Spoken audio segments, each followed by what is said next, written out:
Discover the endless power of the gospel's grace with us. Chapter 3 and verse 8. I'm going to read this out of the Amplified Classic. And Paul says, he says, "To me, though I am the very least of all the saints, God's consecrated people, this grace, favor, or privilege was granted and graciously entrusted to proclaim or to preach now I like this, it says, to the Gentiles, the unending, boundless, fathomless, incalculable, the exhaustless riches of Christ's wealth, which no human being could have searched out." Isn't that powerful?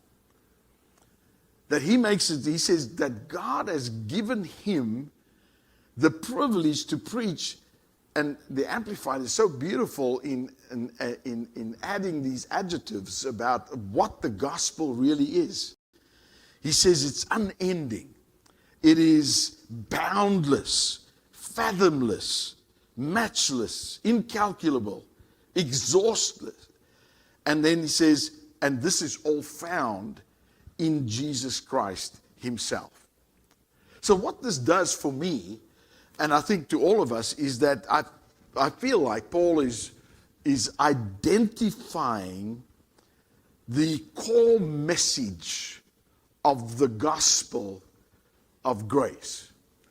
That it is something that could not have been searched out. That means if we as human beings were to search out and to try and find, we would never have imagined the power of the gospel and the good news of the gospel.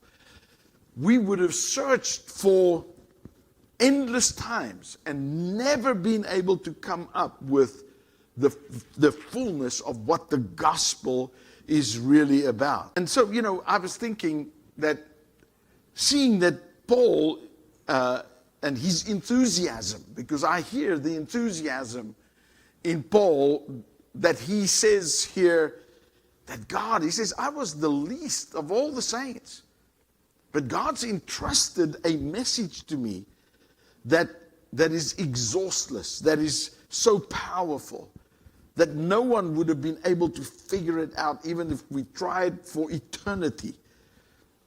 I think to myself, are